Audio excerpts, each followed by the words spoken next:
Assalamualaikum warahmatullahi wabarakatuh. Sebelumnya perkenalkan, nama saya Endi Stiara dengan NIM 2423240236 dari Prodi PGMI kelas 3A, Fakultas Tarbiyah dan Tadris. Di sini saya akan menyampaikan beberapa materi sejarah Islam untuk memenuhi tugas mata kuliah saya, yaitu UAS Sejarah Kebudayaan Islam. Oke, baiklah, materi pertama yaitu proses masuknya Islam di Indonesia. Faktor-faktor yang mempengaruhi penyebaran dan peran Wali Songo serta kerajaan-kerajaan Islam dalam penyebaran Islam. Islam mulai masuk wilayah Indonesia sekitar abad ke-7 hingga ke-13 Masehi melalui jalur perdagangan dan penyebaran budaya. Perdagangan maritim yang pesat antara Asia Selatan, Timur Tengah, dan Asia Tenggara memiliki peran utama dalam proses ini. Para pedagang Muslim dari Arab, Persia, dan India yang berlabuh di pelabuhan-pelabuhan penting di Sumatera, Jawa, dan Sulawesi membawa serta ajaran Islam bersama dengan barang dagangan mereka. Penyebaran Islam di Indonesia berlangsung secara bertahap dan melalui beberapa metode. Faktor-faktor utama yang mempengaruhi penyebaran Islam di Indonesia antara lain yang pertama yaitu perdagangan dan ekonomi. Palut dan pedagang Muslim dari Arab, India, dan Cina memainkan peran penting dalam penyebaran Islam melalui hubungan dagang. Yang kedua yaitu politik dan kekuasaan. Penguasa lokal yang memeluk Islam seringkali mempengaruhi rakyatnya untuk mengikuti agama baru ini. Dan yang ketiga yaitu budaya dan sosial.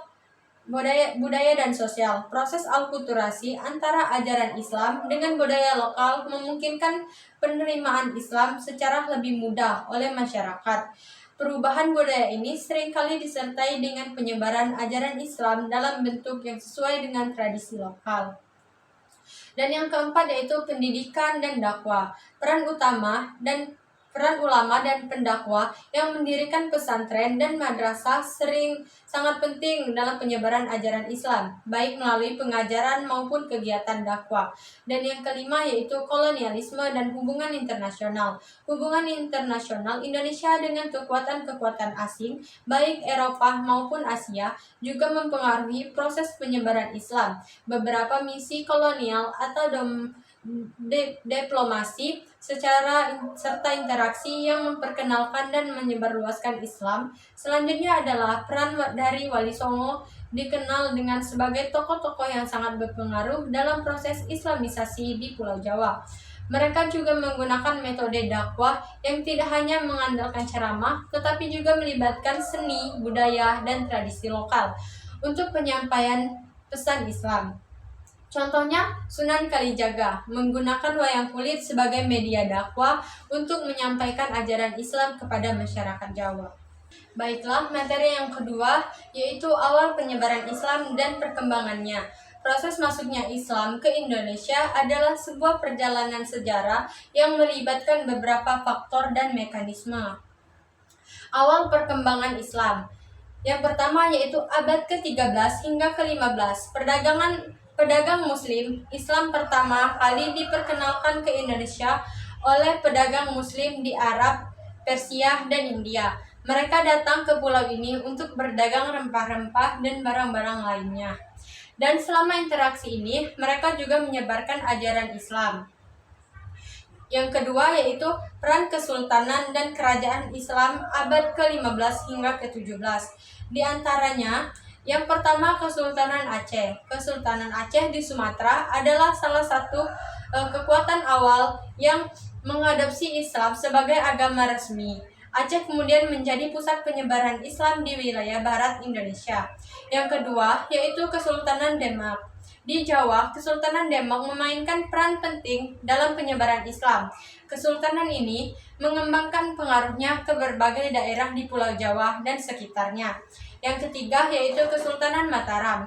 Kesultanan Mataram juga di Jawa melanjutkan penyebaran Islam di wilayah ini dan memperluas pengaruhnya ke seluruh Jawa. Penyebaran melalui pendidikan dan dakwah.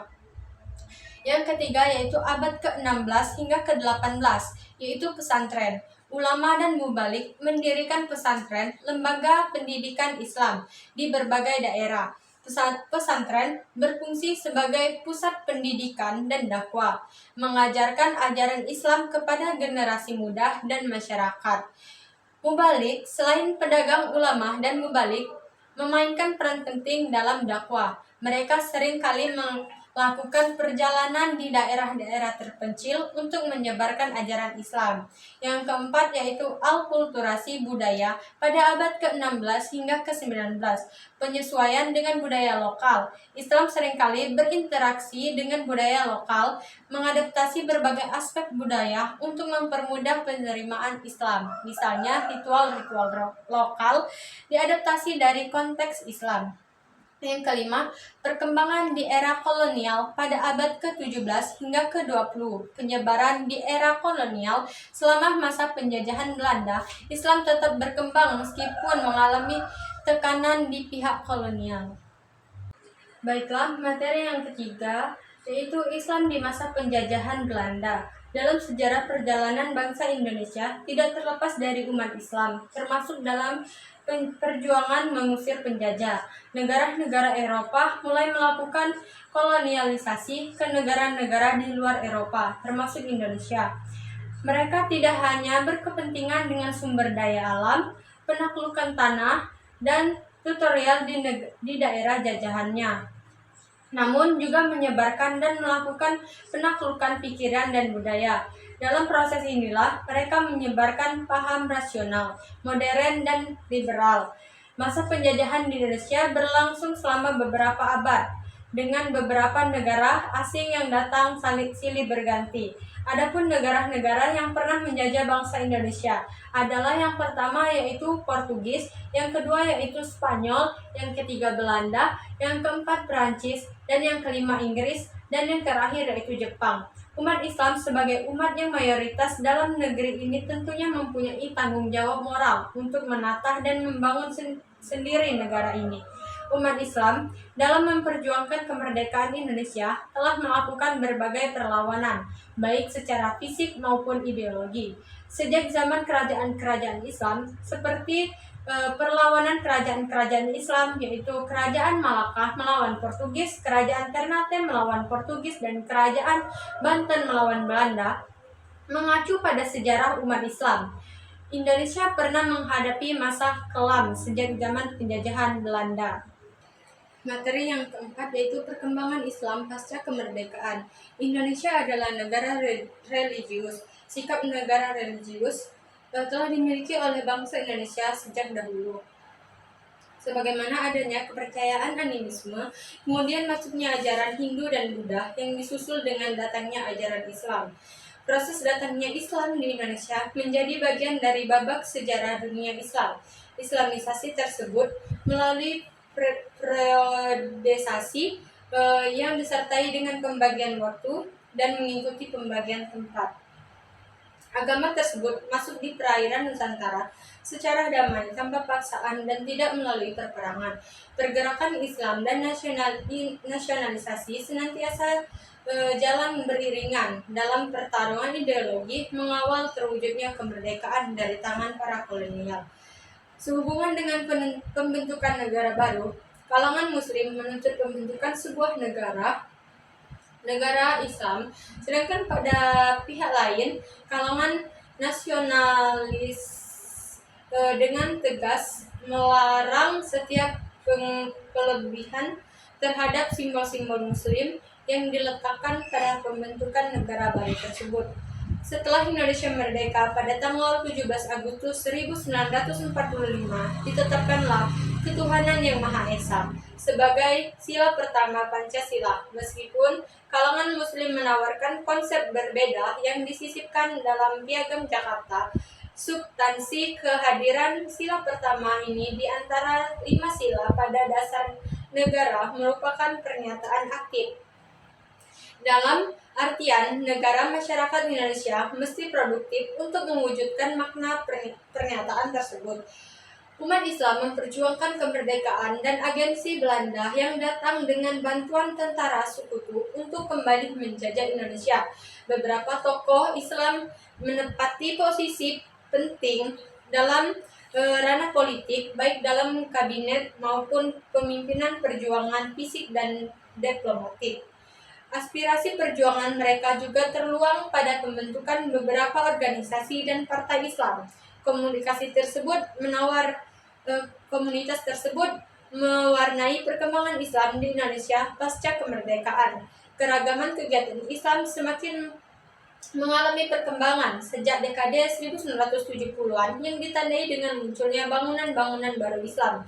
Masjid yang dibangun dengan rancangan yang lebih megah, madrasah yang lebih layak, dan pesantren modern yang menginterogasikan pengetahuan agama dan umum. Pengajian-pengajian agama yang semakin marak, jamaah masjid semakin ramai. Selain itu, intelektual muda masjid muncul bersama dengan ide-ide aspiratif untuk masa depan umat. Perkembangan Islam di Indonesia tidak hanya mengalami grafik munakib ke atas, namun terkadang mengalami pergeseran ke bawah. Hal ini terjadi karena adanya gesekan kepentingan pemerintah yang kebijakannya terkadang memberikan tekanan pada ruangan gerak Muslim, khususnya dalam hal yang terkait dengan politik.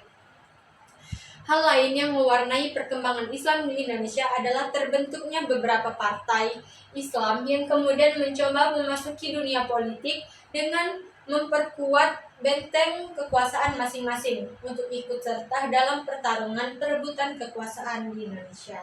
Baiklah, materi yang kelima yaitu menjelaskan tantangan dan perjuangan Islam dalam konteks modern di Indonesia serta menganalisis isu-isu kontemporer. Islam di Indonesia menghadapi beberapa tantangan dalam periode ini yang dapat dianalisis dari beberapa aspek, sosial, politik, dan ekonomi. Yang pertama yaitu aspek sosial. Islamfobia. Tantangan pertama adalah adanya Islamfobia, di mana kelompok ini memiliki ketakutan yang luar biasa kepada Islam. Hal ini memerlukan antisipasi yang segera untuk menghadapinya. Yang kedua, konflik sosial. Konflik sosial yang terbaru, agama juga merupakan tantangan organisasi Islam berusaha meredam terjadinya konflik sosial dengan melakukan integrasi sosial yang dapat mempersatukan masyarakat. Dan yang ketiga yaitu gerak feminis. Gerak feminis di Indonesia juga menghadapi tantangan dalam konteks Islam. Feminisme dalam Islam kerap dianggap bertolak belakang, tetapi pemikiran Islam kontemporer berusaha mematahkan dogma-dogma pertikaian yang bersembunyi di dalam pemikiran Islam. Yang kedua yaitu yang keempat yaitu politik. Rivalitas kelompok antara kelompok sekuler dan kelompok Islam merupakan tantangan kedua bagi umat Islam. Persaingan ini telah berlangsung sejak masa kejayaan Islam dan terus berlanjut sampai saat ini. Yang selanjutnya yaitu keterpecahan umat. Tantangan ketiga adalah keterpecahan umat Islam karena sabiasnya yang sangat berlebihan. Umat Islam mudah untuk bersatu dan mudah juga untuk bercerai-berai. Pemilu 2024 berjolak politik. Menjelang pemilu 2024 mengharuskan umat Islam mempersiapkan diri. Tantangan ini meliputi menghadapi Islamfobia, rivalitas kelompok, dan keterpecahan umat Islam. Lalu selanjutnya yaitu analisis isu-isu kontemporer. Yang pertama yaitu radikalisme. Radikalisme dapat diatasi dengan pendidikan dan dakwah yang lebih baik. Organisasi Islam perlu berupaya untuk mencegah dan mengatasi radikalisme dengan cara yang kondusif dan berdaya. Dan yang kedua yaitu modernisasi. Modernisasi dalam Islam dapat dihadapi dengan cara yang cerdas. umat Islam perlu memastikan bahwa modernisasi tidak melupakan nilai-nilai dasar Islam. Pembaruan pemikiran Islam dapat menjadi inspirasi untuk menghadapi tantangan modernisasi. Baiklah, yang terakhir atau yang keenam yaitu menganalisis sumbangan Islam terhadap ilmu pengetahuan, seni, arsitektur, dan budaya global, serta menilai dampak globalisasi terhadap Islam dan kebudayaannya. Islam sebagai salah satu agama besar di dunia telah memberikan kontribusi yang signifikan terhadap beberapa aspek peradaban manusia, termasuk ilmu pengetahuan, seni, arsitektur, dan budaya global. Sejak masa awalnya peradaban Islam telah menciptakan dan mengembangkan berbagai disiplin ilmu, memproduksi karya seni yang indah, merancang arsitektur yang megah, serta memperbaharui budaya secara luas. Kontribusi ini dapat dilihat dari berbagai inovasi dan pencapaian yang berasal dari dunia Islam, seperti kemajuan dalam matematika, astronomi, filosofi, dan seni visual. Di sisi lain, globalisasi dengan arus pertukaran budaya,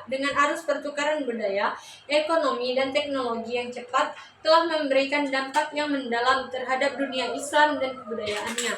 Proses globalisasi membawa berbagai pengaruh luar dan mempengaruhi tradisi, nilai, dan identitas budaya masyarakat Islam.